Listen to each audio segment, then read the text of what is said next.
Hello there, ladies and gentlemen. Apologies for the delay, but welcome along to the GPVWC Spa Francorchamps GT Cup. My name is James Kirk, and alongside me today, as always, is my co-commentator and wonderful cameraman. It's Mike Pitman. Hello, sir. Hello, evening.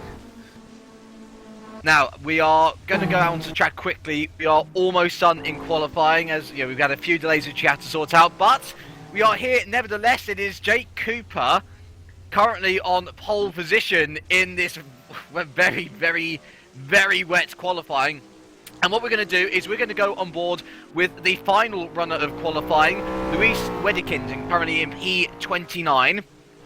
He's going to be the final man to complete a qualifying lap, and we'll just give you an impression of what it's like to go around here in the wet. Of course, torrential rain predicted from pretty much the start of when everything was coming about, or what's going on. And yeah, it's going to certainly throw up an interesting race, because you were doing a rain dance last week, Mike, and well, here it is. I do love this rain in all these competitions. It makes a great viewing, to be honest. Might not be so great for the drivers, but I love it. For myself. And especially around a track like Spa, you know, this is one of the most challenging tracks in Europe, considered by many.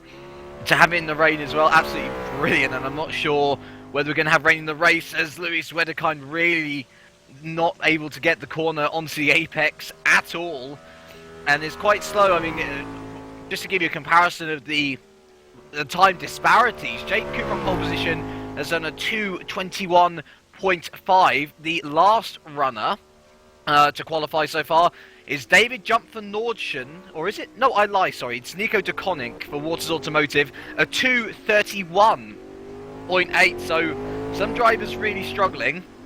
Others seem to be, you know, doing well, and Jake Cooper was someone who really sprung as a surprise last week in Austria, and it was a real shame that after leading the race for half race, this is all, dearie me, Wedekind gets a bit of a tank slapper there, showing just how difficult it is to go around this track in the wet. But yeah, as I was saying, Cooper, he led the race for half of it and then binned it, but looking like he's on form yet again here today. Well, yeah, I mean, let's hope we can follow it up as well. I mean, this is going to be, in this weather, such a challenge over the whole hour. You alluded to the difference in speed from the top to the bottom. It's going to make overtaking interesting, lapping very interesting as well. I can't wait for this to get underway now, and we don't have to wait long. Absolutely. Oh, dearie me, Wedekind really trying to throw his car around. I don't believe this is going to be a fast time, but we do have a couple of changes, actually, it must be said, to the grid this weekend. We will cover that once we get into warm-up. It will probably mean that we'll be able to use all 10 minutes of it as Wedekind comes into the bus stop chicane. Things have been looking a bit tardy for Wedekind as Ryan Gilmore enters the game. He's not going to be able to qualify. And Wedekind crosses the line to go P22. It's the second slowest time, but not as bad as others. I'm just having a look around. David Junt couldn't complete a qualifying lap. Weeks couldn't complete a qualifying lap. Moore, Sovic as well. Matt Webb as well. And Ryan Gilmore's racing for CSG. So I guess we'll cover that all very soon. But there we go. Pole position man is Jake Cooper from David Fiddick for Simcraft Midnight Motorsport. We'll get onto that. And third is Alex Cooper, also from Midnight. So Midnight having a really good qualifying session there, 2 and 3. Considering that they're leading the constructors as well, I mean, things can only be looking up, I presume. Well, it's going to be tough to beat, isn't it, for them? For anyone to catch these people now.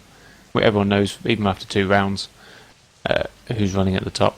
It's becoming slightly clear, although we are finding some nice surprises, and I think some of these new drivers that are after that, like you alluded to, some of the team changes this week are going to make it a bit more interesting. Indeed. So, we are entering warm-up now, so let's give you a quick rundown, top 5s in terms of drivers and constructors. Unfortunately, the GPVWC wiki is still down, so I'm not able to get specific points for you just yet, but leading the drivers is Alex Cooper for Midnight Motorsport, followed by his teammate, Lucas Euler, for Midnight. Now, Lucas is not actually here tonight for some reason. David Piddock has stepped into the car and already out-qualified his teammates. So that's a really impressive job there from Piddock, and really showing, why he was chosen as reserve driver, presumably. Third is Dave Carr-Smith, still not here after 2 rounds of absence now. Fourth is Roy Schroten, who is still here. Now, we thought that he was going to be looking for a drive elsewhere in World GT.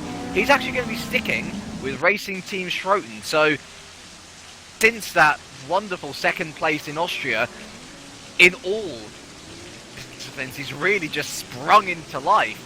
And he's qualified 4th here today. So it's going to be interesting to see where he turns out in a bit all. And 5th is still James Shepherd. He's not here either. So Simic, they're throwing away the chance to get results here. But that said, those 2 drivers are absolutely brilliant. And when they do return, I do imagine that they will return with a bang.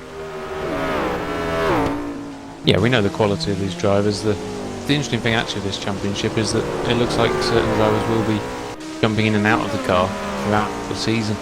It might actually average out, but it means that some of the more consistent runners have got a chance at the title as well. Absolutely, and just looking at the constructors, that consistency from Midnight of fielding 2 cars at every event is paying dividends. As I said earlier, they are leading the constructors so far. From Simic, I don't believe that's going to be the case after this event. Then you've got Slipstream in 3rd, and I'm just trying to see whether Slipstream have any cars here today. I didn't see any. Oh, Miles Dixon is here.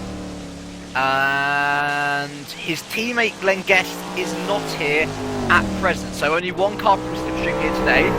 Then it's FA Racing, Lloyd Bryson and Jordan Weeks both here, so they can get some good points, although Weeks, as I said, he failed to qualify, so he's going to have issues there already. And then because of Schroten's amazing performance in Red Bull Ring, Racing Team Schroten actually sits 5th in the table, and by the looks of the resurgent Netherlands driver and his performances in not only World GT but in other series at GPVWC, I think that they're going to be on a real charge here today, especially after qualifying 4th. Yeah, he seems to have a whole new life about him again. I'm not sure if it was the GT cars that have put it out of him, but he's taken that onto the career ladder as well, and you see him results there. I mean, he has always had it in him. Not to say he's gone completely off the boil, but that would be unfair. But he's just showing more of his potential now. I can't wait to see what he'll do. I mean, I haven't stopped raving about him since that second in Austria. I mean, that in itself was unexpected, and I'm sure that as the GT season goes on, we're going to see more surprises come up. Not least Jake Cooper taking his 2nd consecutive pole position, lest you not forget. And all Jake Cooper really has to do is keep it on the road, and I'm sure he's going to start bringing those results in like there's no tomorrow. Keep in mind, we've also got Dave Carr-Smith and James Shepherd to come back into the mix, so if at one point in the season we have all of these fabulous drivers on the same grid, I think that's going to produce something absolutely really, really special. But just a note, Mike, I've been watching Alex Cooper go around on an outlap, and he has been struggling, and I mean really struggling. And Martin Palm for Torrent Motorsports just been talking in the chat room here about monsoon conditions, and we were expecting this, but if the likes of Alex Cooper is struggling, this throws the race completely open, because it means that practically anyone can make a mistake. I think you're going to see everyone make at least one mistake. You think you've got an hour's worth of driving. Going to be a little erratic at times. I think I'll apologise now if I miss any of the action for anyone. Ping! I can't remember watching here. Someone drifting, which is the CSG. They're drifting around that corner, which is fantastic. Like I say, great spectacle with these cars, and I can't wait to see them drive them in anger around here. Oh, I do love the World GT series. It's like our baby. I absolutely love the excitement that you get from it, and the hours racing really testifies that, because the fact that we are hooked and the audience is hooked for an hour straight in GT cars. I mean, such great quality is shown here, and well, I mean, we've seen short little sprinkles of rain before for the final part of the Monza GT Cup, and there was a little spell in the middle of the Austria GT Cup. Whether we're going to have an entire race here in the wet, I don't think it's debatable. I think it's very likely that we will see the entire race here in wet conditions, and of course that means that presumably we'll have, well, I'm sure we'll have one pit stop, but strategy is something that's going to be really key, especially in these conditions. If the rain does, of course, ease up, then who's going to be the people to take that risk and try and go onto the dry tyre? Or, what about pitting as late as you can? I mean, I'm just looking at Pedro Malim now in 4th, and he almost pulled a masterclass in strategy last time out by pitting at the last minute and coming out in the lead, albeit throwing it away either for tyre issues or by his own accord. Well, if you remember, Dave Carr-Smith did a very similar thing, and James Shepherd actually, in round 1. We were sitting here debating if they were going to stop at all. Obviously they did, but I think it was with 10 minutes to go. I think they managed a 50-minute stint. Yeah, and but as you say about the tyres, sorry to no worries. The cars here particularly, actually there's going to be a point where the dry tyre, even though it won't look dry out there, is a lot quicker than the wet tyre. In the testing that I know drivers have done in the wet, a lot of them have actually set their best times in the wet on dry tyres. So it's going to take an awful lot, like the weather we've seen now, to stick with the wets. Well, I think it's the issue that we have in mobility, isn't it? Because of course we don't have intermediate tyres like Formula 1, and so the decision is, when is it so wet, my tyres can stay warm and shift enough water to have enough grip, or go on to completely slick tyres where yes it'll be slippery, but in the end you'll have much better grip through some of the corners where the racing line is starting to develop. Yeah, I think it's like I said, these cars particularly without the tyres, but it's just the type of car as well. It's kicking up that much wood, it's got that power. It's going to take a quality driver though in these conditions. There's obviously plenty of them out there, but it's going to be really interesting. This men from the boys at times. I think this will be over the hour. Talking of quality, we do have a few more new drivers in the pack. We have actually one of Vodball's new drivers, of course. The departing Keeney has made way for a very fast, well-known THR driver in the form of James Johnson. I think he qualified 7th or so. And he looks really promising, actually. It's going to be interesting to see how he gets on throughout the race. We also have Mike Bell, and I've been raving about him in Formula Challenge for his defensive driving. He signed up to Missouri Racing, and he didn't look slow at all. In fact, he was out-qualifying some of the more experienced guys already, so it'll be interesting to see how he can do in the wet conditions as well. And let's see who else. Oh yeah, we have Matt Richards. Now I believe that his team is Team Roxal, and myself and Bradley were talking about this yesterday in WSS, and Team Roxal basically can't sign up at the moment because of an issue with the signing up system, but we do know that he is racing for Team Roxal, and I think he is possibly on his own today. He might be with Scott Sobick, You've got to hate that red tape, haven't you? Yeah, it's like a hemorrhoid coming out of the mist, isn't it? It's just an awful sight. That's a lovely euphemism. Yeah. It's the only thing I can find to describe it at the moment. It's just so red. Oh, but there we go. I think that might be it, actually. I think that's all the new drivers in. Actually, no, sorry. We do have Ryan Gilmore in for Sean Stroud today at CSG as well. But apart from that, I think that is it for the new drivers. We'll keep a close eye on them throughout the race and see. Be interesting. Maybe we'll give them a little rookie of the week month, even. Sorry. Rookie of the month, indeed. That'd be a good idea. We will keep an eye on them, but we've got about 45 seconds or so left. Or do we? We're going into practice one now. Okay, we're restarting the weekend. And I do see this dry as well. While we're doing this,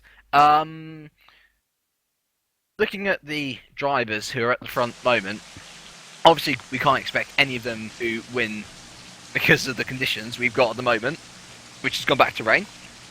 But who do you think will be able to master the conditions? Who do you think we'll see at the end of this race taking the checkered flag? It's interesting because we haven't got the people that you'd almost bank on. I mean, obviously you can't discount Alex, who's going the pace, but it's actually getting through the Alex and Jake as well last time out, and the Ferraris were impressive last time out. The field itself, I was looking at Oscar Hardwick, you can't be missing out on here. There's plenty of people down that grid that you'd be looking at. Anyone from the top 15, at least. But is there one that you pick specifically? Thanks for that. No, well, I mean, you can just say that you don't know. I mean, if I'm being perfectly honest, I would not bet on anyone at this rate, to be honest. No, I mean, like, say, I keep my money firmly in my pocket, but if you want me to punt on someone, I'm going to go with a full support on my new man, James Johnson, I'm going to go with. Biased. I know, you can tell. Hey, I haven't done it for the last 2 rounds, and I won't be for the rest of it, but you pushed me. You know, what can you say? I mean, James Johnson, you know, THR driver, why not? Why not? And you know what? If you're going for a new guy, I think I'm going to go for a new guy as well. I'm going to plump down for Mr. David Piddock for the win today. He's replacing Lucas Euler, already out-qualified his teammate, so why not? It's a good shout. He's been doing very well. Rightio, so we are just waiting for a couple of people to finish doing whatever they are doing. Yeah. I think we're going to wait for a couple of people to go to the loo, possibly, of course. An hour's race is a long race, and you don't want to be doing anything bad while you're having a pit stop or anything. So, yeah, goodness me, I'm just looking at the screen now. It is foggy as anything. Honestly, the conditions are absolutely torrid, and I would say that these are probably the worst conditions I've seen in any GPVWC race this season, actually. Yeah, I think that's fair to say. You look, I couldn't imagine much else, to be honest. It's a shame we haven't got snow. That would be about the only way we could go any worse, I think, at the moment. But get the snow tyres out. Yeah. Otherwise, I think this is as bad as you can get. Like I say, it will give us a real good test for the rest of the season. Who we can expect. You know, if you can do it in this weather, you can do it at any other tracks in the dry. All I'm going to say is that turn 1. The source is infamous in recent years for seeing the crash of Roman Grosjean amongst other drivers. And that was on a dry track. On a wet track, everyone's going to have to really be with their eyes and ears about them in order to sort of negotiate everything safely. And I was going to say, oh yes, and boss, we do have one small change for World GT from now onwards, whereas before we had rolling starts. We are now forming in line with every other series, and we're going to have all non-essential personnel leave the grid now. It's going to be really interesting, that. Of course, it's going to be the first time that everyone's off the line on their own, isn't it? Yeah, I mean, everyone's been practicing on the grid. Everyone's actually heading to it now. Indeed. Just seeing where everyone is. The 2 Midnight Boys leaving it late again. Don't like that. Matt Richards has left the game, so already the Team Roxal man has gone. No, we're not. Yeah, it's a shame to see a disconnection like that, but that's race prep for you. And on the formation lap, we are away. It is Jake Cooper for Infinity Esports Racing, who leads us off on pole position with David Piddock in 2nd position ahead of his mate Alex Cooper. Roy Schroten for Racing Team Schroten, what can he do? Very impressive 4th, followed by Bart DeVos for Hawkeye. I think this is his first appearance of the season. Great job to get into 5th there. Pedro Malim, the man who almost won it for CSG, starting P6 with Martin Palmer, impressive qualifying in P7 for Torrent. Boyd Bryson for FA Racing starts in 8th with your man James Johnson, Mike in 9th. Just ahead of Ryan Walker for Constant Racing, once again deputising for Mark Anthony.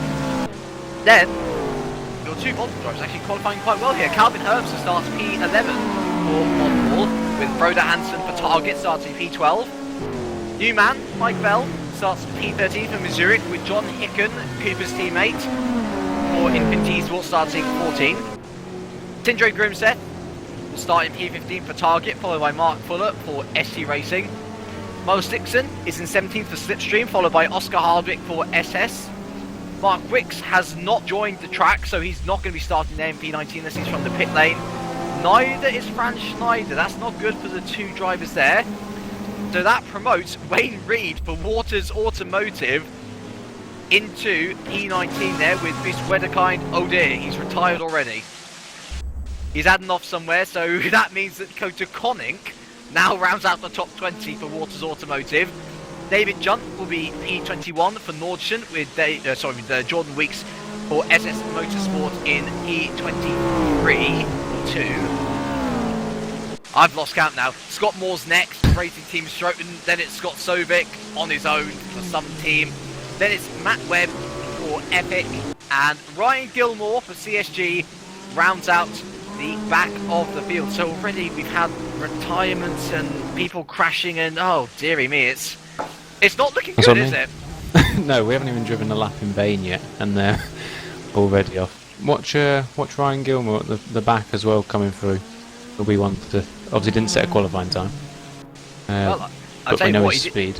He did pretty well in WSS last time out. He started something like P24, and by the end of the race, he got his way up into P6. And especially with these sorts of conditions, there's nothing to say that he, can't reproduce that again. No, of course, and we've also seen what he's doing in the career ladder, leading the championship, I believe, isn't he, at the moment? I think so, yeah. Have you got the data on what tyres everyone's starting on? I mean, is that a silly question, or just as a? I think everyone's starting on wet tyres. To be fair, I can't actually see what tyre compound everyone is using because I am a Windows 8 noob and therefore do not have access to RFE. I might hazard a guess that Matt Webb might be on the dry tyres by mistake because he's, oh dearie me, he's really struggling. Yes, there we go. Yeah, this is going to be very interesting. Very interesting indeed as Jake Cooper bunches up the back of the field. And oh dearie me, you don't want to be putting into the wall now, Jake. You really don't, and I believe we're going to have cars starting right around the corner if I'm correct. Or maybe not, sorry, the start line's much further on than I expected. I really hope I don't lag here as well. This is really, really driving my lap to the limit. I'm told to apologise about any lag in the broadcast as well. Ah, okay. So we're trying our best. Right, I believe that we have everyone starting indeed. There is the lights. And here, at Spa Francorchamps, we are racing it. Oh, dearie me, a terrible start there for a minute. But look at Jake Cooper. He's well away into the lead. And it's really going to be manic seeing what's going to happen down into turn one. Is everyone going to keep it clean? Oh, there's a bit of bumping, there's a bit of grinding. But, oh, and John Hickens round there. Oh, dear, oh, Palms round. He's hit Oscar Hardwick, I think. There's a bubble in the background there as well. And, well, they're slipping and they're sliding. And a few people in grief there. And you see there's a few people actually starting from the pit lane. But, through it all, Jake Cooper is actually leading still. From Alex Cooper, Roy Schroten, Roy Bryson. What a start from here up into fourth. Martin Boss is falling back down. James Johnson up into fifth. Pedro Malim down to seventh. David Phillip, terrible start for me. He's down to P8. Mike Bell up into P9. And Miles Dixon is running at the top tail. And look at this battle between Bart the Boss, James Johnson, Boyd Bryson, Roy Schroden and Pedro Malim. They're all hiding into Lacombe at the moment. This is the battle for P5. No, I lie even.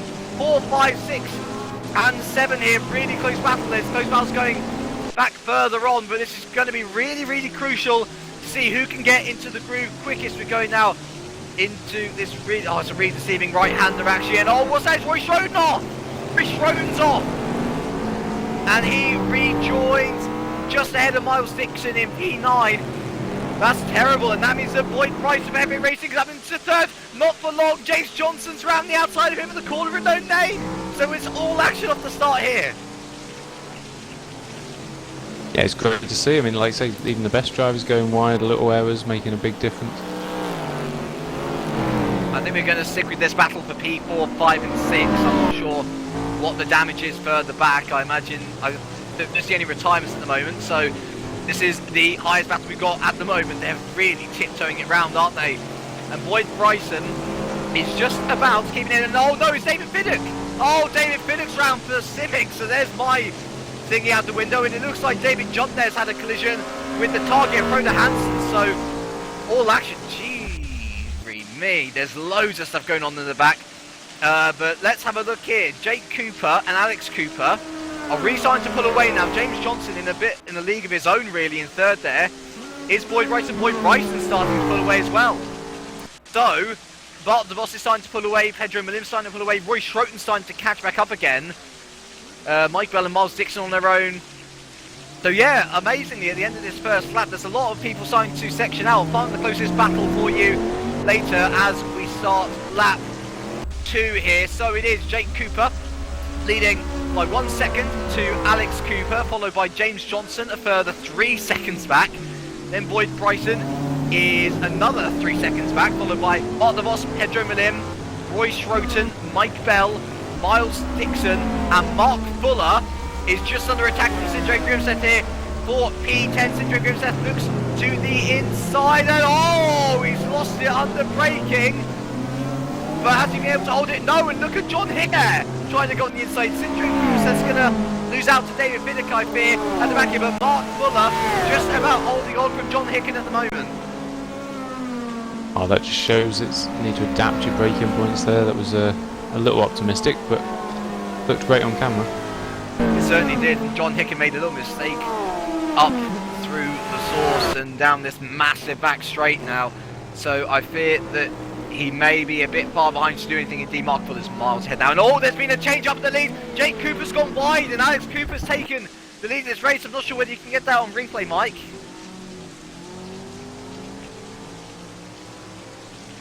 To be honest, probably not, mate. Let's not push the boat out yet. No worries then. Jake Cooper did actually go wide there, and oh my goodness me, he's making a move for the lead. Here's a bit of rubbing going into Pouon, and Alex Cooper just about holds it on the outside, but does he? No, he's washed wide, and Jake Cooper retakes the lead of the race. All action here at the front and the back, and this is going to be fascinating to see who can pressure each other into a mistake. Let's hope that this keeps going on for the next hour. This will be fantastic. It certainly is. I think, yeah, we'll definitely keep with this for the moment. Absolutely fascinating to see the two Coopers out on track. Of course, Jake Cooper's got all the pressure on him to try and not repeat what happened last time. Alex Cooper, championship leader, he's going to want to extend that lead. But keep an eye on James Johnson there in the background. If those two collide, then he's really in a world of his own to take advantage of that. Yeah, not looking bad so far. Just got to keep the consistency up. I think that's the aim of the game for everyone here. Absolutely. So we're rounding this really well. It should be flat out usually in the dry. I don't think it's going to be flat out here. The car's slipping and sliding around even when they're floating around the corners. Going now into the bus stop chicane with the two Coopers. We believe that the Ferrari should be better here, but I do think that Alex Cooper may very well have had a better exit onto that corner, or maybe not actually. It looks like the Ferrari's starting to pull away on the straight, and indeed going into the source once again. Jake Cooper is just about holding on. Alex Cooper will be keeping with him as close as he can, though, as there's a bit of changing at the back there. Oh, Sindre Grimseth off again. And so still a little bit of changing there at the back as we go up onto the back straight. It looks like this battle may be separating out, just a bit.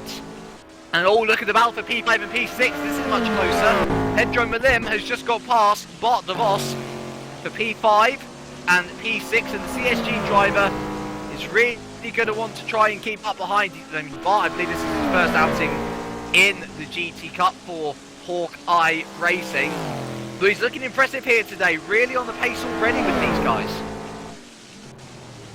Yeah, I mean, we obviously know his talent from the other series. I'm sure he can adapt to this environment quickly. He's starting to.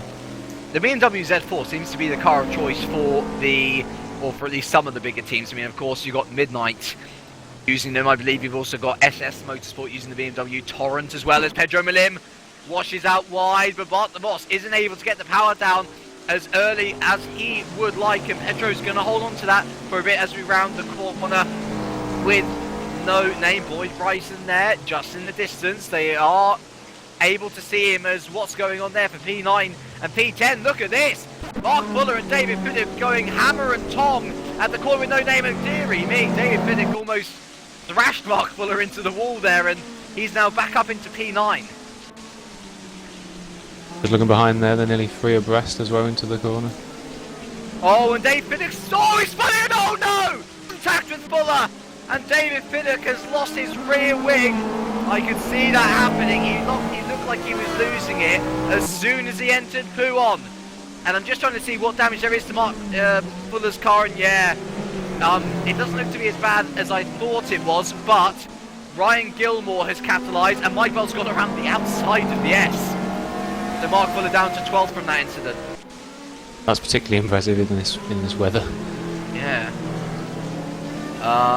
Just having a look down the field. God, Martin Palmer lost. Oscar Hardwick third from last.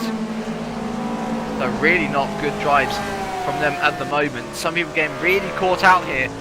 Jake Cooper not so caught out though. He's extended his gap to Alex to 1.7 seconds. So really good stuff there. James Johnson then, as we say, Martin Palm has retired, our first retirement after 3 laps. That's not good at all. So Boyd Bryson there on his own in 4th. Malim on his own in 5th. Now he's really been able to lose Bart the Boss over the case of this lap. Roy Schroten on his own, John Hicken on his own. And the closest battle on track now is out of P9, 10, possibly 11th at John. There's Mike Bell. Oh, good save. Almost goes into the wall, and Sindre Grimseth does go past. But let's have a look at 9 and 10. This is Miles Dixon defending off Ryan Gilmore. He outbrakes himself, and Ryan Gilmore should have the corner. 9 still and delivered. Job there from Gilmore. He is up into P9. Starting at the back of the grid, remember. That's exactly what I was about to say, yeah. He's just coming through, isn't he? We know his talent. This is going to be impressive to see how far he can actually get up the final table. I would say keep an eye on Miles Dixon as well. He's had something of a resurgence in the second part of the race, and we saw him down in P10 and outside the P10 at Monza, and yet he was still able to get back up to, I think it was P4 or 5 in the end. We know his teammate isn't there, but still some points to be had for Miles for Slipstream. And well, we've still got, well, a good 50 minutes or so of the race left remaining, so anything can happen. We've already had 1 retirement. What's not to say that we'll see more in this monsoon weather? Oh, definitely. I'd be amazed if all these carry through. Let's be honest. But I'm just watching the times, so that was my delay there. In that, Jake is setting a 2:37. It's a good second or so ahead of anyone else at the moment. Just don't know whether it's he's just got the setup going, or if he's starting to gradually lap on lap get quicker with the weather. I mean, Oscar Hardwick just set a 1:37. Well, I tell you what, Cooper's really started to get the gap back, get forward, sorry, to Alex Cooper. He's now 2.5 ahead of the Midnight Driver, and this is really a chance for him to show, look, I can do this, I can get to the end of the race. And, well, I mean, as you know, we've got to keep cracking on about this. Monsoon weather can really catch out some people at the times which they don't expect it. And actually, as we say that, Jake Cooper outbrakes himself for the bus stop chicane, but he's got enough of a gap and probably can build up the gap again to escape Alex Cooper. Looking at everyone else, I really don't think there's much in the way of battle. See, John Hickens actually trying to catch Roy Schroeder. It's actually a really good job here from Infinity to have both their drivers in the top 10. And the closest battle now, I would say, is actually Miles Dixon. He's really fallen away from Ryan Gilmore and now has Sindre Grimseth on the back of him in target racing.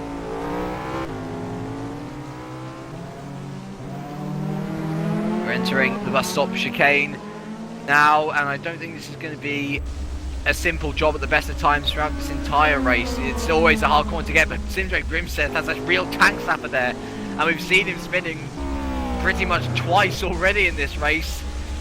Keep an eye out for Mike Bell in the background there. P12 for Missouri. He still could have something to say in the points. David Junt for Nordschen. He's come up from the back. He's currently in P13. Calvin Hermser. Decent qualifying, but he's down in 14th. And Scott Moore is your final points player at the moment, currently in P15, miles ahead, almost 10 seconds ahead of Lewis Wedekind in the Epic Racing car. Yeah, some actually impressive drives quite far down the grid. Oh, dear me, what happened to Bart the Boss? What happened to Bart the Boss? He's had a crash somewhere. So that's one of the top 10 out. Real shame there for Hawkeye. We were talking about how impressive he was, and he's binned it already, unfortunately. So there we go. Down he goes the order. John Hicken up into P7, then Ryan Gilmore up to P8, Miles Dixon up to P9, and Sindre Grimseth finds himself in the top 10. Because it can happen to anyone. Just a moment and they're gone. Absolutely. It really is quite shocking at the moment to see. We've lost 2 already. 50 or so minutes left of... No, it must be surely 45 by now or something like that. 47 minutes left. 47 minutes, there we go. So 47 minutes left, and there we go. Jay Cooper already lapping Wayne Reed there in the Waters Automotive. I'm not quite sure. But either way, his gap is now that's right. Yeah, his gap is now 3.6 seconds to Alex Cooper. So really on a good performance here. Let's see whether we can just get this bus stop chicane right. Yep, that's better, Jake. Excellent. So, where is the closest battle on track? Here we go. Let's have a look at the battle for P6 and P7. Roy Schroten has indeed been reeled in by Cooper's teammate, John Hicken, who hasn't looked as impressive as his teammate in the, at the Austria GT Cup. But here in the rain, he's really showing his castle going very, very, very wide there in the Infinity car. But he's got a bit of pace on him, and Roy Schroten, although he's going strong still, currently in P6, oh dearie me, he is struggling with that car. Indeed, look at John Hicken now. A little off for Mike Bell as well there. Just dropped a couple of places. Yeah, he's down to P13, but look at John Hicken, he's right up alongside, and indeed ahead of Roy Schroten on the straight, but Roy will have the inside of the corner. He's going to try and defend it. Oh my goodness me, handbrake at Max there. Defends the corner well, but can John Hicken get alongside him down the straight? This is going to be a pretty ballsy move as he's able to make anything. No, Roy Schroten's got the gearing at the moment. I keep on forgetting the name of this corner. It's escaping me at the moment. But anyway, we're onto the back straight nevertheless. And John Hicken should have the slipstream to try and make an impression. Ryan Gilmore in the distance. He's been able to break the grasp of Sindre Grimseth and Miles Dixon. Grimseth's actually gotten past Dixon in the time that we've been watching this battle. But actually, no. I think Roy is geared up better for the straights. Hence why John Hicken is not able to have a look on the inside at the moment. Very hard to tell with the little small errors of just making it very hard to tell if they got the run out of the corners, but so close to him. It shows the drive in these cars. Oh, and look so at close. John Hicken, he's going to the inside, and Roy Schroten almost loses it into the gravel, which he lost it on lap 1. So John Hicken up into 6th. We also had another retirement, Wayne Reed, who's the car who got lapped just a lap ago. He is retired, so we're now up to 3 already at the 40. It can't be 40 minutes, surely. We've got 44 to go. 44 minute left. So 44 minutes left to go, and we've already had 3 retirements. Don't be counting down the minutes, though. It'll No, absolutely not. Looking at John Hicken's flown off into the distance. Roy Schroten acting as a bottle cork, and by the looks of it, Ryan Gilmore starting to catch as well. So I think Roy possibly just trying to go for points at the moment. He is giving himself another chance in his own team, but perhaps going too conservatively, or perhaps not getting the setup right at all. My goodness me, Ryan Gilmore almost looked like he was spearing off into the wall, but well saved there by the CSG driver. And I'll tell you what, coming in for your first race of World GT from the back of the grid, to be up in P8 at this early stage of the race, very, very commendable from Gilmore. Oh yeah, it's a brilliant drive. My worry would be if he's not used to the car, can he last the whole hour? I'm sure he can. Wondered if he CSG wouldn't have put him in if he couldn't do it. They're doing a very good race actually. The 2 cars are well up there now. 5 and 8 at CSG. So yeah, they lost out on a good haul of points, it must be said, from last round, and of course they're outside the top 5 in the constructors, but a real chance to get up. Of course, we've got both Midnights, both Midnights, sorry, both Civics not here on Slipstream, not here, of course, Miles Dixon down in P10, so points still there for him, but not as many as he would like. FA, Lloyd Bryson's up in 4th actually, so good points from him. But Alex Cooper goes straight on at corner 1. He's kept it going, he's kept going round, but just a bit wide there, would have lost a bit of time. Yeah, and that is, goodness me, 5.5 seconds now, the gap between Cooper and Cooper. But James Johnson is 3 seconds behind still, so he's not really letting go. He's been able to maintain this 3-second lap for the last few minutes, as that's another change of position. Sindre Grimseth is past Ryan Gilmore, so Ryan Gilmore had a massive off there, didn't he? I think that was possibly at turn 1. And yeah, well, we thought he was going to try and catch on to the back of Roy Schroten. Schroten given a lifeline there. And so Sindre Grimseth up into P8. It's a good effort from the Target Racing man, who hasn't been able to make much of an impression in GT as he would have liked. I mean, he makes a pretty good impression in Super Cup. And this, I believe, might actually be his first top 10 position. And we have another retirement. So Matt for Epic Racing, he's gone as well. Ryan Gilmore actually looking really not good. I'm not sure what the rain is looking like and how long this is going to last. But already drivers being caught out. And it must be said that one of those drivers looking to be caught out is Alex Cooper. I believe James Johnson is starting to reel him in. 2.6 seconds the gap now. As we have another switch of position. Sorry, Sindre Grimseth is round again. Oh, that car is not hooked up for the wet and he lost it at Uon. And Miles Dixon is now going to be trying to look and go around the inside. He got onto the curb and lost it himself, a little bit of a wiggle. And he's going to be staying in P10, and I think, unfortunately, Grimseth has the speed to be able to keep ahead of him now. Yeah, it's interesting to see certain cars making those little errors. They don't seem to be like apart from the odd 4 that we've got at the back, but there's a bit of a tank slapper going on there. It's a tank slapper in a second gear corner. This should be happening, but the funny thing is that Miles Dixon is so afraid to try and make a move that he doesn't go and make the move. I think he's going to try and counsel Sindre Grimseth spinning off once again in order to take P9 for himself. Yeah, we might see a lot of that actually, just a lot of pressure for the driver in front. Easily make a mistake in this weather, although for the driver behind as well. Yeah, Miles Dixon going far off the racing line there. And that's not going to help the tyres, of course. They need the grip on the racing line. Is Sindre Grimseth, goodness me, he's 4-wheel drifting round the bus stop I'm chicane. loving the lines people are doing on this. It's lovely, isn't it? You don't know where they're going to go next. It's almost like a ballet round here, I must say. It is. It's lovely, and you know what? Not one hemorrhoid in sight. Mark Wicks has retired as well, so that's our 5th retirement of the day for United Racers. A real shame for him there. They've 5 retirements at 40 minutes. That's absolutely ridiculous. So let's have a little look. So looking at actual cars, Ferraris are indeed looking really strong. 4 Ferrari 458s in the top 10. If you look at the top 15, that's 5, and the Corvettes are looking pretty good as well. 3 Corvettes in the top 15 as well. And I'm just looking at the gap between Alex Cooper and James Johnson. It's back up to 3 seconds, so Alex Cooper seems to have gotten back in the groove, though. That's it, and we've got another retirement. Scott Sovic has gone as well. So that's 6 retirements now. And I'm just, it looks like it's very much to and fro at the moment between the leaders. They make small mistakes and then they have brilliant laps. So roughly 5 seconds to gap from Jake to Alex Cooper, and another 3 seconds back from Alex Cooper to James Johnson. Yeah, I think everyone makes little mistakes, and that's part and parcel of this sort of weather. But they all seem to be making equally more mistakes, keeping it quite close, keeping them on edge.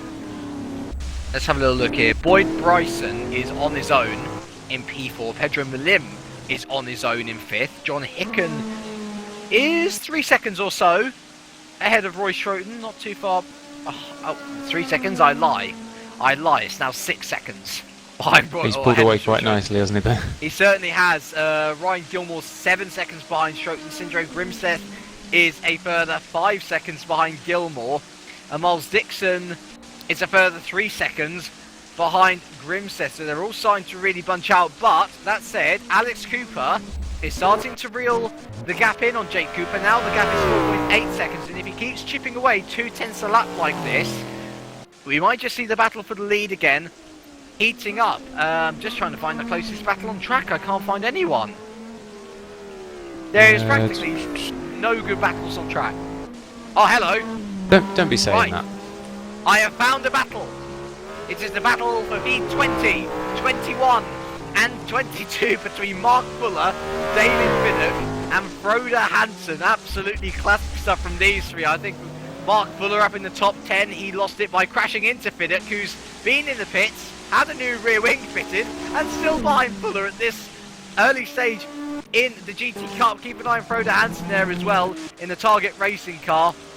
If anything goes beat on between these lot, then things are going to have... Oh my goodness, when you look at David Pinnock, he's going to have a little go. No, he's not. But yeah, when you're this far behind, I mean, they're currently 2 minutes. 17 years old. Pinnock's lost it again. Oh, dearie me. And Frank Schneider's lost it. Oh, and Scott Moore's lost it as well. There's people losing it everywhere. And, oh, well, I thought that Pinnock was going to do really well today. I thought he did brilliantly to qualify in P2, but currently he's lost 20 places over the space of 20 minutes, half an hour. It's a real shame there from the Midnight Man. It's we were expecting so much more. Not everything lives up to your expectations, James. No, but it would be nice. Unfortunately. It would be nice, yeah. I'm sure we'll get another chance. Maybe next round we'll see him again. But having said that, there's still 36 minutes left of this. You know, don't buy him off yet. We are now up to 7 climbers. Mark Fuller has just retired for, well, what will be a very disappointing rest. He was looking so good, but not anymore. The battle up at the lead, we thought it was going to close up. Not anymore. Jake Cooper has pulled out the gap to 5.6 seconds again. James Johnson is a further 2.8 behind. So as I said, he's still managing to maintain that gap actually. So not all bad for the modball driver. Keeping it clean and keeping, going around the track, just getting the times and staying in that podium position. Boyd Bryson doing a similar thing in P4 for FA Racing. Really good stuff from him there. Pedro Milim. God, it's a lonely race for him at the moment, currently P5, as it is for John Hicken as well. Roy Schroten on his own, Ryan Gilmore on his own, Sindre Grimseth as well, Miles Dickerson. Ah, we found a battle again, and it features one of our new drivers, Mike Bell, and I think that battle always is looking pretty interesting actually. Mike Bell P11, David Junt P12, and Lewis Wedekine P13. David Junt just lost it on the exit there, but he seems to have better straight line speed, and more importantly, he's using headlights. So he has the power of better vision. Although that said, the power of better vision isn't actually getting him anywhere, because look at Louis Wedekind looking out the outside of the bus stop chicane. It's all going to be about last and late breakers, and there's wiggling going on everywhere. Louis Wedekind can do it around the outside of the bus stop chicane. Lovely move from the Epic Racing driver. But David John get the car back. He's up ahead of him already on the straight. It's all going to be about straight line speed.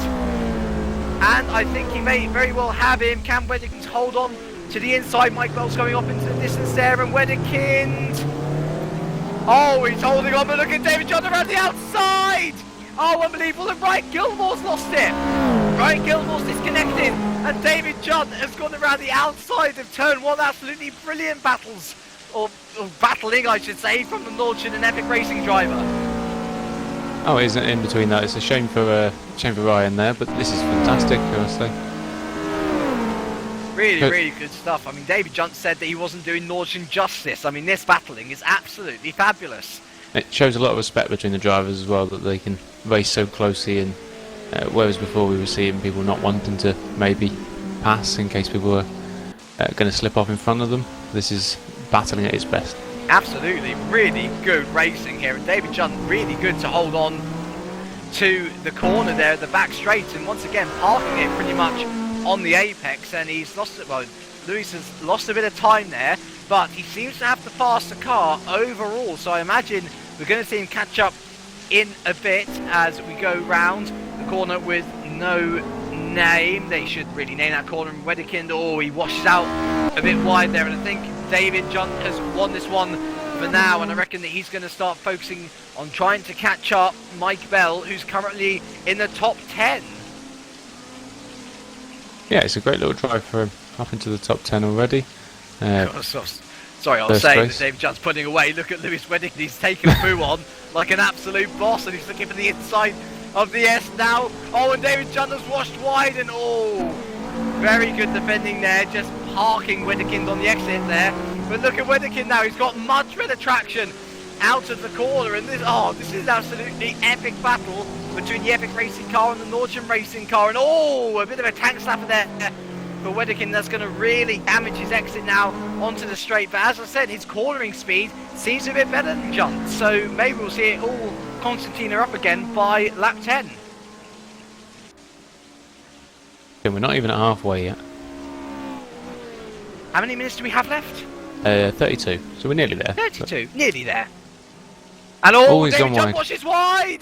Oh, and he's going to have to try and find his way back on track. Lewis Wedekind does go through, and oh my goodness me, he's doing a tank slapper on the straight there, is Wedekind. But he does take the bus stop sheet nicely. Look, David Junt just about holding. Oh, and dearie me, Wedekind, what is going on? He's weaving all over the place. David just going to look to go around the outside of turn 1 again. It worked for him last time. What can he do this time?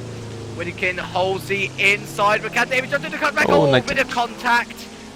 That was to be expected. Wedekind didn't really have the speed going through that corner, and David was a bit unsighted there. But that seems to be Wedekind safely ahead for the moment now. Oh no, is that Mike Bell off? Oh no! That definitely was.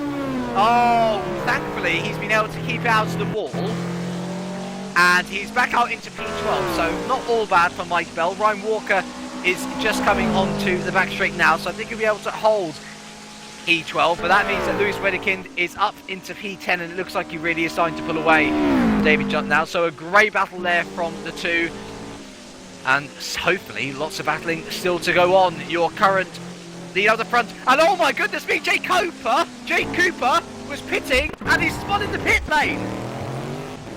Wow. And he has basically boxed himself in. Oh no! Let's hope nobody else takes to the pits at this moment. Just having a look. Boyd Bryson goes round again. Pedro Malim's too far back. And okay, Jake Cooper has got it going again. Oh my goodness me, Jake Cooper's got a puncture, I think. Oh dear. He's in the right place to deal with the puncture, but he certainly is. Unfortunately, that's going to lose him a lot of time.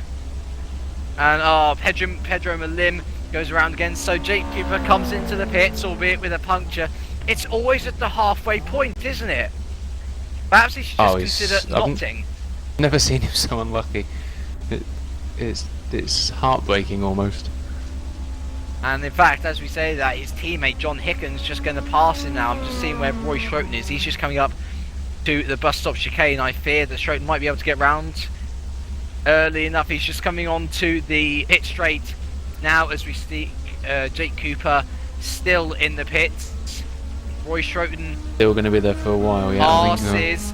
Yeah, where's Sindre Grimseth? Grimseth is just entering he's just entering lap 11 now. Jake Cooper still there, so Sindre Grimseth will go around as well. That's Miles Dixon now coming up past the line. He's going to go past Jake Cooper. Lewis Wedekind is next, and he is just about to enter the bus stop chicane as we have yet another retirement in the form of Jordan Weeks. That is 1, 2, 3, 4, 5, 6, 7, 8, 9 retirements so far. Jake Cooper still in the pits.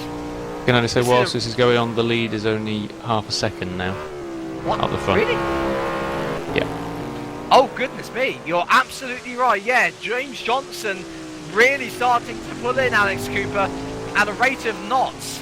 And Jake Cooper's re-entered the race. He's currently P10, but he's got Mike Bell to worry about, who's got a good exit out of the corner. I'm just keeping an eye on the lead as well, keeping an eye back on Jake Cooper, and yeah, I think Jake Cooper is safely ahead of Mike Bell for the moment, so he's back out into P10. That's a shame for him, but equally he could move on from there still. Right, back up to the race at the front. Alex Cooper leading from James Johnson. Really close stuff here in comparison to what was going on earlier. The two will be going round again, and it looks like James Johnson's really on the attack. He really wants to get this lead, and who's that in the pit? That is David Johnson in the pit for Nordschen. Going into the source. Once again, there's nothing doing for James Johnson at the moment, but perhaps it's best just to try and pressure Alex Cooper. He's made mistakes before, and there's nothing to say they won't make same mistakes. Pardon me, again.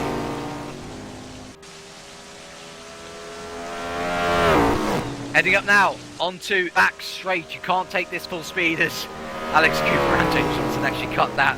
The Lavex there, and James Johnson has got a pretty good run, it must be said. Can he capitalise on the slipstream of Alex Cooper? He's going quite defensive, is Cooper. But James Johnson is moving out to the outside, and in fact he is ahead on the straight. Can he do it around the outside of Lecombe? He's going to force his way through, and no, well held by Alex Cooper. He's just about holding on, but James Johnson looking like a much faster driver here at the moment. Hey, definitely, I'm going to keep sounding biased doing this, aren't I? No, but it's fine. Unfortunately. I know he is lucky he's got that speed, but you know that Cooper's such a good driver, he's not going to let this go easily. Absolutely not. We're now rounding the corner with no name. James Johnson taking it quite conservatively, it must be said. And although I'm consciously looking for when these guys are going to pit, I feel that they're going to probably be pitting in the last quarter of the race, because from what we've seen in previous races, that seems like the time to pit. I mean, fair play to Jake Cooper. You know, he is still in P10, so he is still scoring points. He hasn't binned it yet, touch wood. But you know, commentator's a cursive. Yeah, I've heard absolutely. one there. Yeah. But yeah, he's had such bad luck already. He doesn't need that. And I tell you what, I always seem to have the worst of luck with the commentator's curse. Whenever I just look at people, they seem to have a mistake. So let's hope nobody else retires from this race. 9 already. We are over halfway done now. It's gone so quickly, hasn't it? It seems like such a slow race in the wet, but time just flies when you're having fun. Although James Johnson won't be happy with his lap so far. He's lost a bit of time to Alex Cooper. 1 second now the gap between the two drivers. Yeah, it's weird they keep certain areas of the track to seem a lot better on than each other. Going up now into the bus stop chicane. Alex Cooper's going round again, and James Johnson is going round again. I'm just seeing whether there's any changes at the back. We still have to watch everyone pitting, and I'm just having a look at where Jake Cooper is. Jake Cooper is just behind Lewis Wedekind, so I imagine that he's going to be getting P9 at least. Looking back up at the front, yeah, I think Alex Cooper at the moment is holding that. We will jump back to it when everything goes on. And okay, yeah, Jake Cooper has actually overtaken Lewis Wedekind. So up into P9 he goes. It's all about how quickly everyone else ahead of him can pit. The next man up the road is Miles Dixon. He is currently, quick maths James, 17 seconds up the road. So theoretically he could jump him, but I think it might be a bit of a stretch to try and jump from Seth, who's a further 7 seconds up the road from Dixon. Yeah, I make it 11, but no matter. Yeah. I still think that Things change. Definitely, he can definitely catch that. To be honest, he's proved how quick he was at the front. It's just how far he can get in 24 minutes. So 9 retirements out of 29, 5 more, and everyone will be scoring points. Let's hope that doesn't happen. But currently, your top 15 are Alex Cooper from James Johnson, Pedro Malimboy, Bryson, John Hickam, Roy Schroden, Sindre Grimseth, Miles Dixon, Jake Cooper, Lewis Wedekind, Oscar Hardwick got up into a P11 for SS Motorsport, followed by Ryan Walker, Mike Bell, Franz Schneider, and despite all his troubles and tribulations, it's David Fiddock still scoring a point for the Midnight Boys. I mean, you were saying about Oscar Hardwick there, you can't be surprised. At the moment he's lapping in 2:37s. People around him are lapping in 2:42s. They're on a real charge, this Hardwick, and he's actually catching up to the battle between... Well, it's not actually a battle, Scott Moore's being lapped, but he is catching up to Lewis Wedekind in P10, so a possible P10 on the cards for Hardwick, who started near enough at the back of the grid. Alex Cooper really starting to extend his gap now on James Johnson. Just to tell you, just to show you how far... Oh God, what happened to Boyd Bryson? I think Boyd Bryson's had enough because he's down to P4 and Pedro Malim is up into P3. Either that or he's pitted. I think he may very well have pitted. It was that first sector he's done. It's hard to see. I can't see his last time. Ah! No. No. Okay, fine. The thing is not... I won't be able to see it until the end of the lap. But I think Boyd Bryson is pitted because he is now 54 seconds off the lead. Which is a bit suspect for me. He has been in the pits once, definitely. Right, okay, so that'll be that lap, yeah. So, he's going to P4, and presumably he won't have to pit again. So good prospects here for Boyd. A podium possibly on the cards, but he's got to watch out for John Hicken behind him.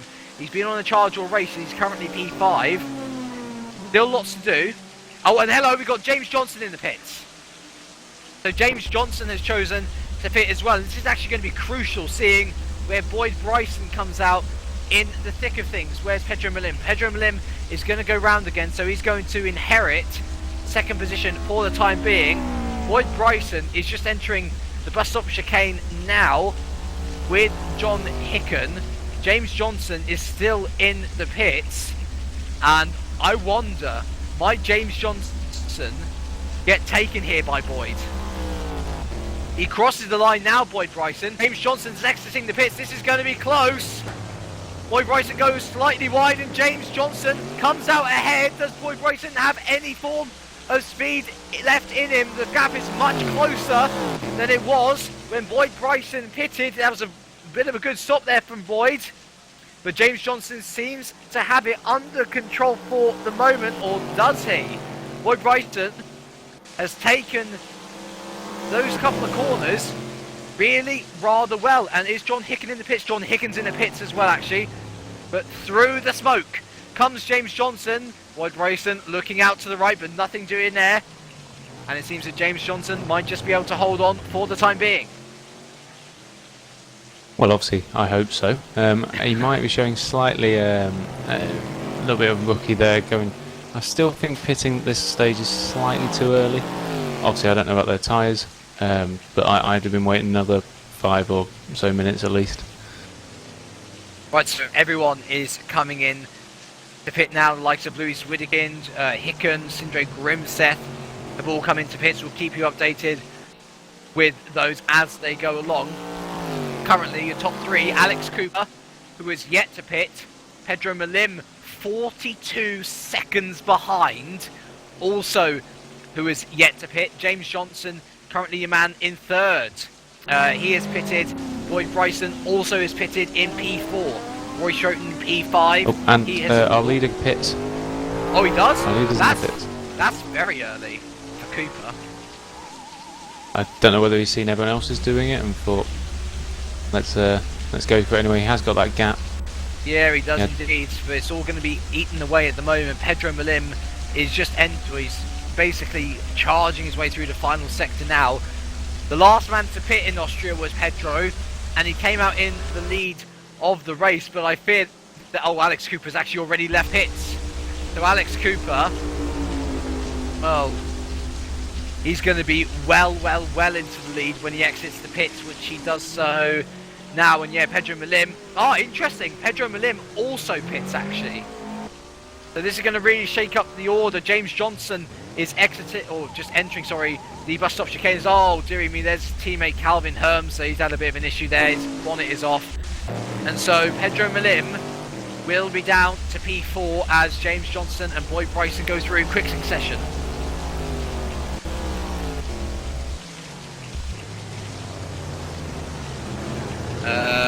Looking back, Jake Cooper's up into P6.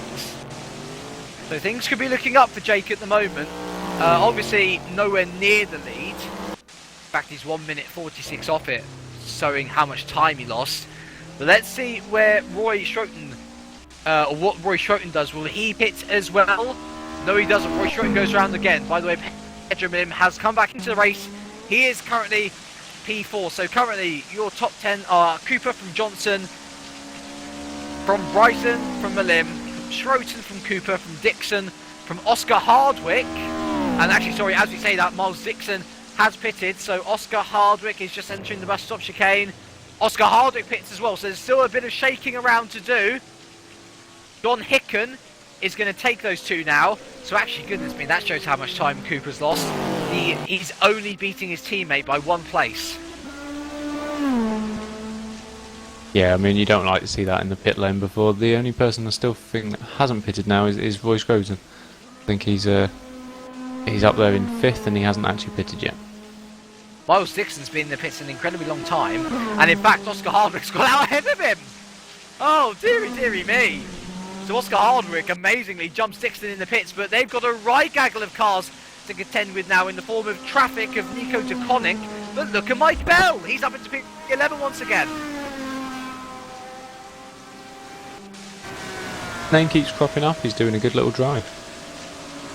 And scoring points, that's the important thing. So, currently, let's have a little look. The gap between Alex Cooper and James Johnson has now sorted itself out to 25.6 seconds. I can't really see how that will be caught up in the next 20 minutes or so. 16 you've got, yeah. 16? Goodness me, that's even less than I thought. Right, so Alex Cooper from James Johnson, and oh, hello, what's this? Mike Bell is up to the top 10. Sindre Grimstead has a bit of an issue, and let's have a little look at Mike Bell here, actually starting to catch on to the back of Hardwick. Remember, Mike Bell, he's already pitted. He's got a bit of a dent in his door there, but he's going to have the warm and wet tyres. Hardwick, this is his out lap.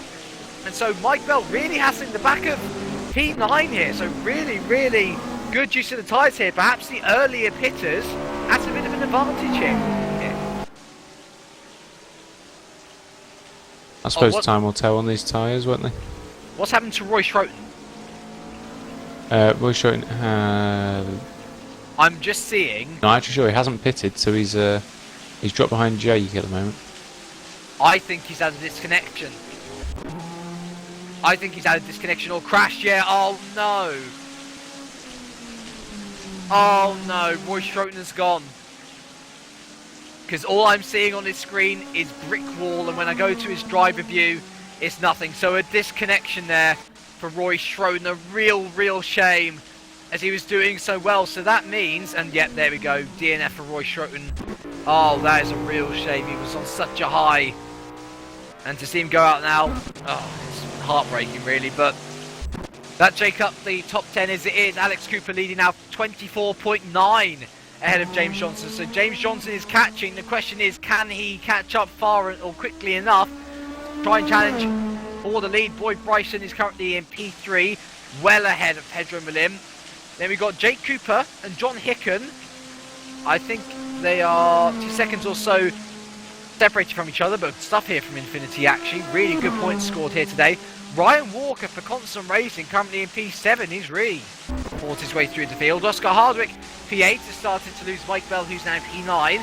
And then we got the battle for P10, still being fought over between Dixon and Sindre Grimstead, who's had more spins today than one of those old Beyblade toys that you used to see in the shelves. Again, that's a brilliant way of putting it, I must say. I'm trying to find more metaphors to use, see? Because otherwise, like, I lose words. And losing words is a bad I can't thing. imagine that. I can't imagine you losing words. This job's more I'm glad difficult of than you think. This job is more difficult than you think, everyone at home. Just admit that. Oh, David Jones. He's up into P15. How many retirements have we had so far? Let's count. 1, 2, 3, 4, 5, 6, 7, 8, 9, 10. So, that's pretty much a third of the field we have lost throughout the entire race so far. That's actually less than I thought. That's less, yeah. I thought it was to be expected, a third of the field. I thought we Sorry, Miles Dixon has lost a position to Sindre Grimseth at turn 4 there, though. Sindre Grimseth is still looking a bit dodgy. No, sorry. Please do continue on. To be honest, I can't remember. No, I was expecting it. If you finished, you get a point. I think was what I was expecting with this weather. I mean, we might still get there, but I hope not. But... I am looking at Alex Cooper, and he is really, really struggling again. He's going wide absolutely everywhere, and the gap to James Johnson has been slashed down to 23.3 seconds. So I think actually, well, he had a very short pit stop. I'm not sure whether he just took fuel and not the tyres that takes the time. If he's just going to nurse this home. Yeah, I'm not sure how close this is going to be, because James Johnson's on a real charge, and what's that? Sindre Grimseth's had another off. Miles Dixon's overtaking him again, and look at Dave Fiddock. He has fought his way back up into the field. He's going to go side by side with Sindre Grimseth into this pass. Final sector. Can Fiddock take him around the outside? Surely he can't. No, he's holding on though, and as long as he keeps the speed going, which he goes a little bit wide, it must be said. Can he outbrake him to the bus stop chicane? No. I think David Fiddock's a bit too far behind now, but that's going to be certainly one to watch for P11 and P12. Just to say, Oscar Hardwick has overtaken Ryan Walker for P7 and P8. That's because Ryan Walker hadn't actually pitted. Nevertheless, he's actually back out into P8. So still a commendable job there from the back of the field for Ryan. Certainly some of these late pit stops can really help you. Mike Bell still hasn't stopped actually as well. Has he not stopped? No, I think I'm reading that right. Let's have a look, Unless shall my we? screen's wrong, but I believe he has stopped because he has a his first sector on lap 11 was a 52 dead, as opposed to a 44. So either he had a massive off or he pitted. I think the pits you're talking a good. People are doing about a minute something for the first sector when they've pitted. Let's have a little look, shall we? What was Alex Cooper's pit stop? He's had the quickest stop, I think, of anyone so Yeah, far. that was a 48 second or so. Let's have a look at Pedro Malim in comparison. Yeah. So, 1:04, really? I'm just trying to find a decent pit stop here, which I can see. Because, I mean, I'm pretty to see whether it's... I think it's a competitive pit stop, to be fair. Is that John Hicken, which we're having a look at here? 1 minute 40, yeah. Yeah, debatable. Either way, he's currently in 9th. We'll keep an eye on him. We got sidetracked, my apologies. Yes, no worries. We'll see whether he has... Oh, Jamie has a little bit of a worry there in the S, but yeah, we'll see what happens to him anyway. Interesting news, James Johnson has slashed down the gap now to 19.6 seconds. So he's on a real charge, is James, but the question remains, can he catch up in the time which is allowed, or in the time which is left? Because I believe we've only got 10 minutes left, don't we? We have just under now, yeah. Just under 10 minutes, so we started at 16, the gap was 27 seconds, so that's 8 seconds in 6, so no, I think he's going to be looking at possibly 10 seconds behind the leader at this rate. If he continues going at the... Like, I mean, this is obviously ignoring mistakes or indeed whether anyone goes slower or faster, but at the current pace it is, it's going to be 10 seconds behind. Yeah, look, no, I think he's got it down to just 15 seconds now. 15? 15 I've got on my live timing board. I'll have to keep updated with that. I'm looking at the live gap on which again. What's that, Mike Bell? Oh, you were right. You were right, Mike Bell pits. Dave Fiddock goes... Oh, wow, Dave Fiddock into the top 10 now. Amazing. And oh no, Mike Bell's overshot his box. So Sindre Grimseth goes past. Froda Hansen goes past. Will David Junk go past as well? He's currently the 15th man. And no, he's not actually. Mike Bell, bit of a splash and dash, I think. And so he comes back out into P14. There's still 2 points on debut. Oh yeah, commendable, definitely too. Yeah, we obviously saw a little rookie error there with the pit box, but generally he's had a good drive and he gave us entertainment. Still very close around that, you know, for a few points there. You're 2 or 3 seconds behind each other. Right, James Johnson crosses the line. Gap is 18.5 seconds. So not 15. If he'd slashed 3 seconds my in one apologies. lap. Maybe that was wishful thinking. If it was 3 seconds in one lap, that would have been very, very impressive. But nevertheless, I'm just having a look back. Oh wow, Lewis Wedekind has overtaken David Fiddick. But that said, Wedekind's not exactly looking like the most stable of drivers on track at the moment. So perhaps Fiddick will have another late dive near enough the end. He's staying with him for the moment through the fog, and we are pretty much going to have rain for this entire race. It's provided us with entertainment all the way. But you know, who's impressed you so far through this one? You know, who's really shown that they are a man from the boys? Well, I think Alex Cooper's kept it together. I mean, you can't go wrong with that when he's that far in front. Boyd Bryson had a very quiet race, but he's near enough. He had one point with James Johnson there, but generally he's kept that going. And Oscar Hardwick showing his skill there. Ryan Walker, those two both coming up from the back, 7th and 8th at the moment. I mean, that's no mean feat from down in the lowly 20s. I think they were, weren't they? Absolutely, yeah. So I mean, to be honest, I could make a case for nearly everyone on this field. Everyone is still going. When you start looking at it, yeah. There are 19 runners and riders still going. The last of them being Scott Moore. So Racing Team Schroten, well, they're 5th in the constructors at the moment. They certainly won't be 5th after this if my quick points adding up is good enough for the moment. Midnight, they're going to be I think they're going to be happy, you know, obviously without Lucas Euler. They were clearly losing a very good driver, but David Fiddick has still scored points on debut. You know, he's had a few troubles, and yeah, he's still there in P11. And of course, Alex Cooper, he was leading the Drivers' Championship going into this race, and he's going to probably be leading it as we go out of it as well. Although saying that, little thing at the turn one there. Yeah, that's oh, was that Wedekind flashing his lights? Maybe, I don't know. Not sure exactly why it happened, but there was a small little spin there which let Fiddick up into 10th. Yeah. Oh, what's happened to Miles Dixon?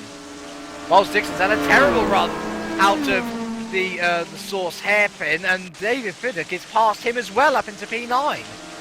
So a double win there for the Simming driver, and he's going to be scoring yet more points. You know, fair enough to him. And I think there's a real problem with Miles' car, because he's now falling back into the clutches of Lewis Wedekind himself. Yeah, he doesn't seem to have the... he's weaving all over the place to try and keep him behind. Doesn't seem to have that speed for some reason. Oh my goodness me, that was bold from Wedekind. But nevertheless, he's up to P10, so more points from there. 2 target cars, P12 and P13 actually, so not doing as well as I thought they were going to do. And actually, as we were saying, that James Johnson was into the 15-second margin for the lead. Oh, he's back down into it actually, he's gone up to 16. Yeah, Alex Cooper seems to have this under control with, oh, it must be 5 minutes left surely. What are we on? Yeah, 4.5 minutes. 4.5 minutes, very well. And Just so... to be precise.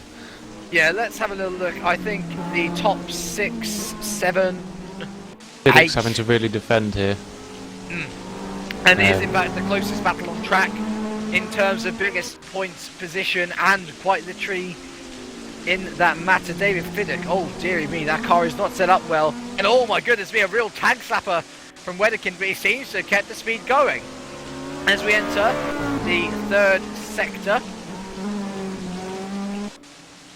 Wedekind coming round, looking really ominous in the Epic Racing car. He's had a bit of Epic Racing with, oh gosh, who did he have that wonderful battle with earlier? It was David Johnson, I think, wasn't it? Might be. John's been involved in quite a lot so far, to be honest. Yeah, and oh my goodness me, a bit of lawn cutting there from Wedekind. He's going to try and stick up the inside, actually. Trying to get the cut back to get a better exit onto the pit straight. And, oh, well done. And, oh, no! Oh. David Phoenix lost it! Oh, I think he saw what was happening and tried to go on the accelerator a bit too early. And that looks like a puncture. That looks like a possible puncture going on board with him now. Yeah, that is a puncture for David Piddock. And at completely the wrong place as well. Yeah, he's got to take the whole lap to come back round now. Interestingly, actually, there's only 3 minutes left, so he might not even... Look at this, he's going to be mugged by Frodo Hansen and David Junt, who are almost going side by side, going past him. Unbelievable stuff here as David Junt goes up into, just about behind Frodo Hansen, but he's been on a real charge. And I think he's taken advantage of Mike Bell, who was down in P15. He's now up into P14, and well, if Franz Schneider gets a move on, Launchen could be looking at a double points finish here. Be a great little result for them. It's not been their season, Launchen, in World GT, but, well, yeah, I mean, looking at Schneider now, he's really catching up to Piddock, so pretty much P15 for Franz Schneider. And that'll be nice for them. You know, points are always nice. And I believe we're at full race distance now. We've got 2 minutes. 2 minutes, right. So that should mean that Alex Cooper will be able to complete this lap and go around for another go, which will mean that everyone which is on his lap will have one more lap to go. That means that the likes of... Oh, right, okay. So everyone from P15 down will finish where they are. So that is Franz Schneider in the final points paying position, David Piddock, Calvin Herbser, Nico de Koning and Scott Moore. They will all finish this lap if we are to be believed. Alex Cooper is just entering the S now. He's actually about to lap Mike Bell. And so it's going to be really close to see whether Mike Bell gets away with it. He's currently P14. And oh no, he had a spin. Oh, we had a bit of a tank slap and not so much a spin.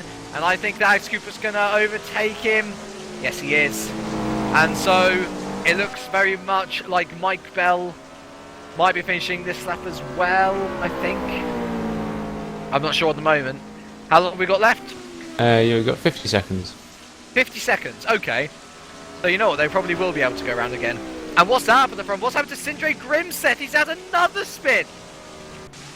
And so David Junt's been able to get past Frodo Hansen as well. So David Junt up into P11. This is a great little drive here from David Junt. And look at Mike Bell here in P14. He's right on the back of Grimseth himself now. And can he capitalise on the sim? Yep, he can. He certainly can. And so Mike Cooper's Bell... just starting the lap now with 15 seconds to go, so that's going to be... Okay, so Franz Schneider goes around again. So I think David Piddock's currently in P16 still with that puncture. Will be the last finisher. All 15 will finish on, not necessarily the lead lap, but there we go. Yeah, race over. And so it's all about who can battle to the line. Mike Bell is holding ahead of Joe Grimseth as Alex Cooper laps David Junt as well. What is the closest battle on track? I don't think I can see it. Hey, how about this for guessing? James Johnson's got the gap down to 10.9 seconds. I'm impressed. That's my. I'm impressed. One, that he's managed to get it down to that, but equally two, that you banged on, you got it on the nose. I'm quite happy with that. That's my evening made. 9.9 seconds actually.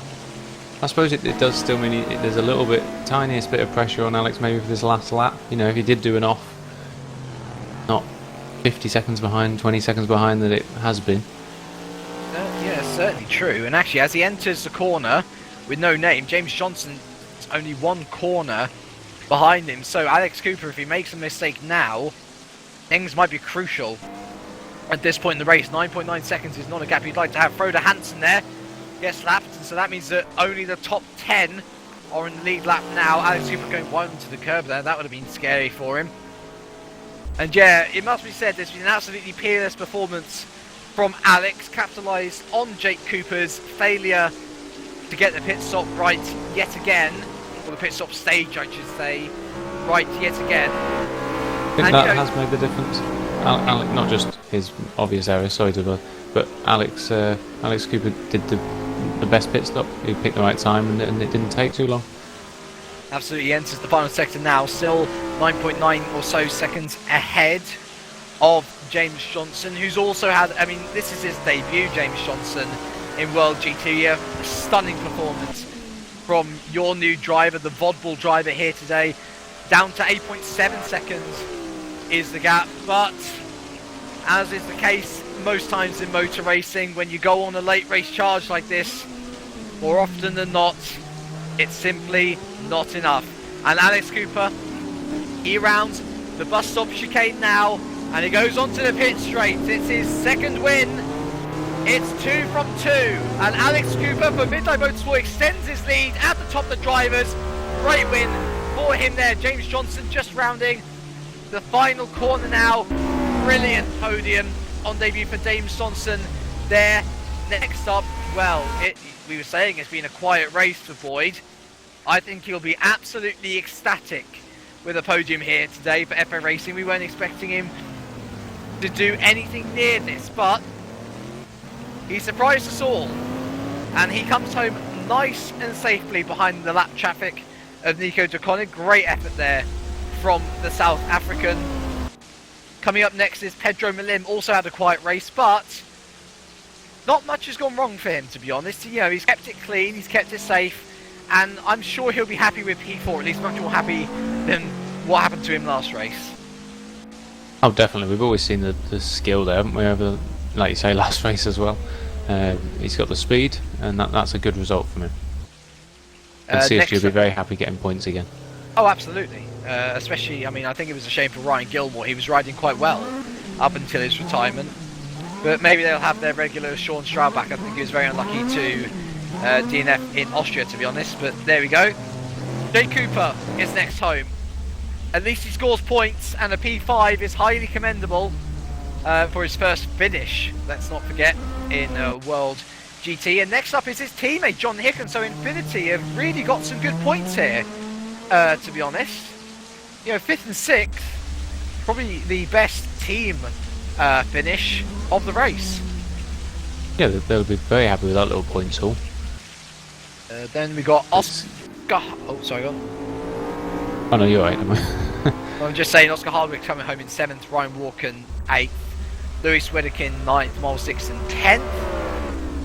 And just to go through the other points finishers, we've got Frodo Hansen P11, David Junt P12, Mike Bell finished P13 in the end, so great effort from him there on debut. Franz Schneider was P14, and Sindre Grimseth, that car never looked happy all race, and it kind of shows that he finished with only 1 point at the end of it all. It could be worse. A point is a point, though. It certainly is, and certainly better than the 10 retirements that we had. The 10 retirements were Martin Palm, Wayne Reed, Bart DeVos, Matt Webb, Mark Wicks, Scott Sovic, Mark Fuller, Ryan Gilmore, Jordan Weeks, and Roy Schroten. Real shame to lose it here, but to be fair, with the conditions, we were kind of expecting at least a third of the field to go.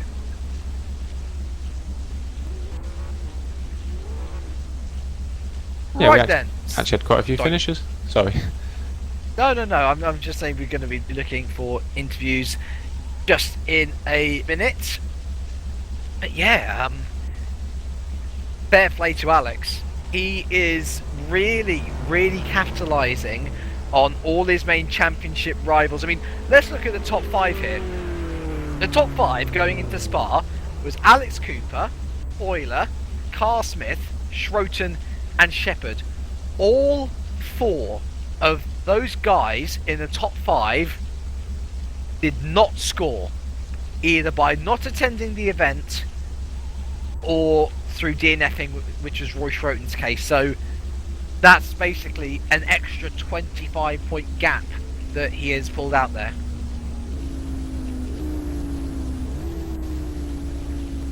Pretty sure the constructors will be affected by that as well. So, lots of working out for me to do. As soon as the GPVWC wiki is up, hopefully we'll be able to get those proper scores to you. in due time.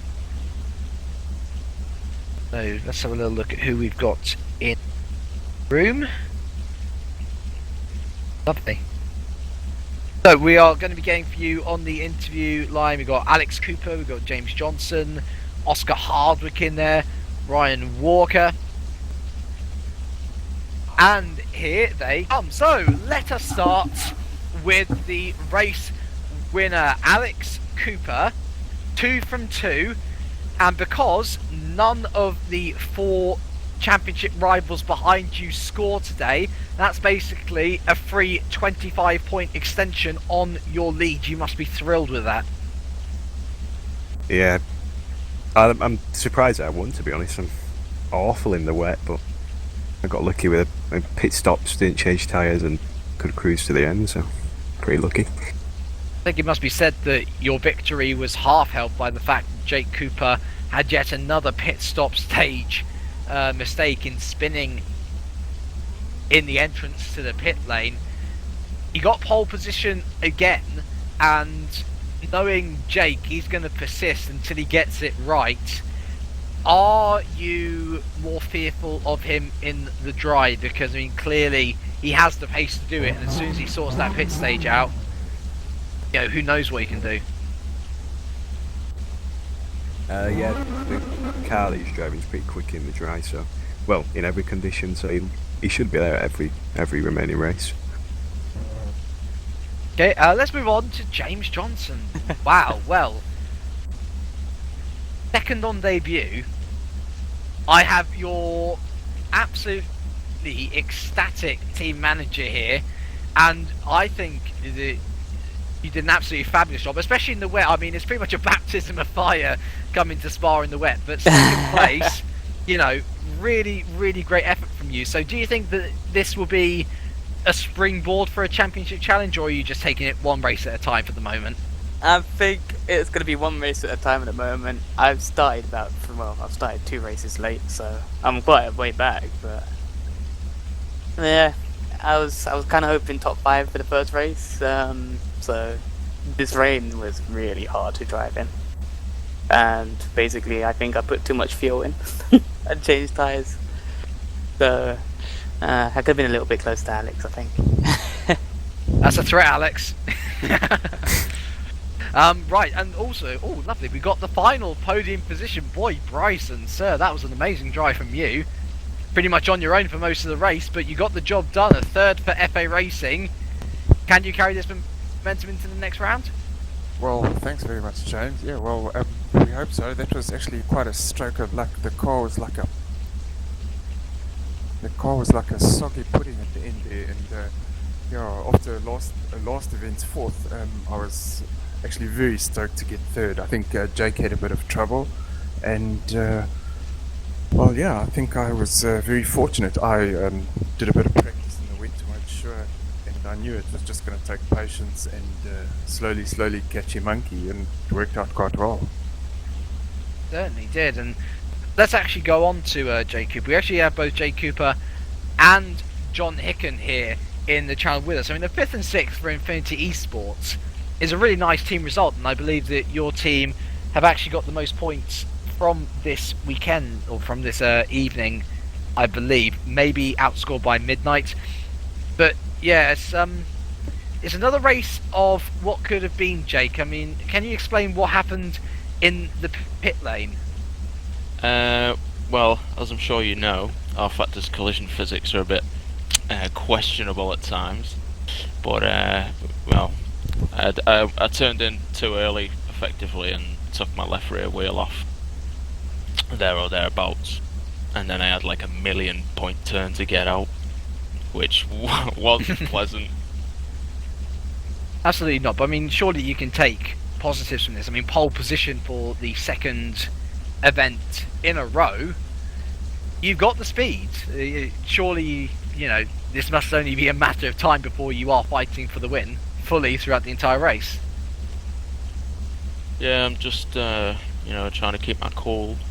And obviously I was maybe overthought the pit entry, but I hadn't. It was probably my own fault because I didn't practice any pit entry, you know, coming off from a hot lap. So, but you know, I had a good little dice with Alex in the first stint. The first stint for me went pretty much perfectly, apart from that mistake which led to that battle. And in the second stint, obviously, I had a lot of damage. I was in the pits for about 60 seconds, and once I got out, I was still carrying some damage because the car was a bit warped in its geometry. But you know, I was only a couple of seconds off the pace that I was in the first stint, so I managed to pull back 5th or whatever it was. And actually, I think our group, we've got another 4 guys in here. We've got David Fiddick, of course, who's covering for Lucas Euler. John Hicken finishing 6th. I think that was a great result for you. Oscar Hardwick, 7th. Great result for you from the back of the grid. And indeed, Ryan Walker as well. You know, all 4 of you had to fight your way through the midfield to get to where you were. I mean, how were the conditions? You know, let's do an open forum. You know, how were the conditions for all of you? You know, was the battling good and clean, and you know, are you overall happy with how the race event went for you lot? I think off the start line I wasn't quite sure where to go, because I was thinking it's wet, everyone's quite unprepared for wet conditions, especially in R Factor, because it's not the type of game that's got wet physics built in. I mean, the mod does a great job of actually popping that into the game when it was never supposed to be there, which is really impressive. So, you know, props to the guys who made the mod there for the weather. But I thought, I was thinking of going for the outside on the first corner, but looking back, I'm glad I didn't, because I kept it to the inside. I did do a 360 on the exit because I was a bit heavy-footed. But from there, I was just weaving my way through other people who'd spun and crashed on the first lap, and that's how I gained my positions back anyway. But with regards to the rest of the race, for me, it was quite a lonely race, to be honest. I had a really nice little dives with Roy Schroten. I was gaining on him quite a bit, which is nice to see for me, to be honest, because I'm quite slow usually. But Not in the wet, apparently. not in the wet, apparently. No, I've been finding that I'm doing a bit of practice in the wet. Maybe I'm a bit of a whiz in the wet. I don't know, but it seems that way with the result. I'm quite chuffed with the result, actually. But yeah, I was keeping it at sort of 60% the whole time, just not over pushing, you know, not going too slow, obviously, and just keeping it smooth, keeping it steady, keeping it on the road, and it paid off. It completely paid off. David, Oscar, Roy, any more to add on to that? Well, yeah, I mean, race of mistakes for me. Turn 1, lap 1, nothing I could do. There are a lot of people there being lead-footed, and it clearly said 70% rain, and even if you've not got a hood up, it felt like you had no grip, and I don't know, it looked like a bunch of people that were unprepared on the exit of turn 1, and there's nothing you can do to avoid it. You can't change direction quickly, so as soon as someone makes a mistake through lack of practice and knowledge of the conditions and track, nothing you can do. So that pretty much wrote off the front end of my car. I then had to make a pit stop, which involved me actually getting up and going and do something else as well, so it was about a minute and a half, 2 minutes, that pit stop. So come back through and to be on the same pace as Jake, probably for the first half, I would say I definitely lost the tyres a lot more and lost pace to him in the second half, but all very good. Made a little fuel miscalculation, which meant that I didn't have the chance of catching John. Not that I think I would have, because I just couldn't quite get close enough.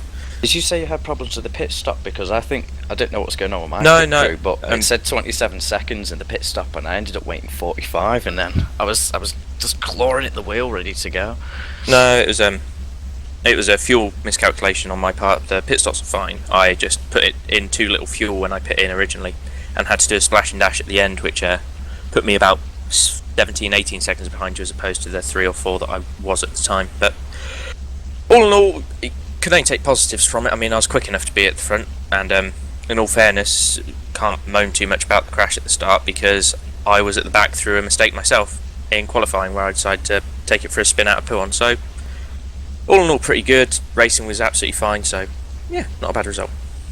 I think there's more and more people going into the room, but I think we are penultimate interview before we take a little chat with Roy Schroten, who's kindly joined us. Ryan Walker and David Fiddick, you two have both replaced drivers for this round. David with Lucas Euler, Ryan with Mark Stanton, and in fact David Stanton, who wasn't here either. Are you two, just taking these events, as they come, or are you, after these couple of events, looking for a full-time World GT seat? Well, for me, I'm just trying to get a good name for myself, but I'm struggling at the moment to get myself into Super League.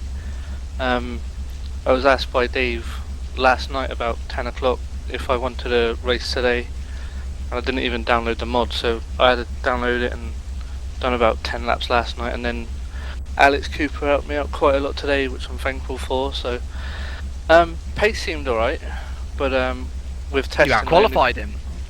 yeah, he was blocked. Yeah, pace was alright. We only tested in rain up to 15%, and then the race was like 75 plus. So, you know, apparently, well, I didn't have it in gear at the start for one, so I lost a load of places. And then, you know, a few people like Roy, I went down the inside and tapped, which I'm sorry about. And there I couldn't recover it from. You know, it was just too hard to keep it on the road once I had that much damage. But yeah, like, thanks to Dave and Nick for giving me the drive, and hopefully I can impress an FC next week. And Brian? Yeah, it was the same for me. I wasn't originally planning to race at Spa tonight, but Mark Stanton asked me 2 days ago if I was up for racing in the Aston. I happily accepted his offer, and I'm thankful to him for that. As for the race, got off to an okay start and I braked for turn 1, and I think I tapped one of the Vaudeville Corvettes. What's I think it was James. If it was James, then I apologise. Hey, it's alright, Ryan. Don't worry about it. But I got big damage and lost a front spotter, so I just had to get back to the pits and repair the damage, and from then on it was just a case of driving around and picking up any places I could, and finished 8th in the end. What's I'll happily take. And we finished with Roy. Roy, what happened, man? Yeah, hello. I remember I talked to you after the race yesterday that I would speak to you today, but yes. I didn't quite expect this result. I drove 6th, but then my game crashed, so that's a shame. But I was going for a 0 stopper, but yeah, I don't know if I would be able to stay ahead of John Cooper. But yeah, it's a shame, but the car was really horrible. So yeah, I enjoyed the fighting, and I have to say, Boyd, you did a fantastic job here. I driven with him in the Super Cup last year a lot, and he's a great racer, and I'm happy to see him there, so yeah. Thanks very much, Roy. I think, like, so far this year, Roy must win the award for the nicest person in GPVWC ever. He's just congratulating everyone. I must know, are you going to stick around with Racing Team Schroten for the rest of the season, Roy? I think with the World GT I will. I like the car, and I test with Scott Moore a lot, my teammate, and I enjoy it here. So I enjoy the Ferrari, not in the rain today, but I like the car, so yeah. That is absolutely fabulous news.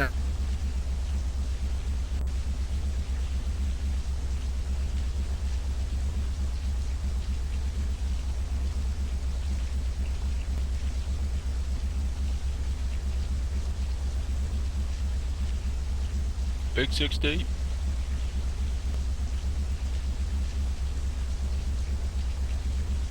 think we lost James there, not sure what's going on, but thank you all for coming, and we'll wrap this up now. So I hope to see you all next first Thursday of the month for the next round.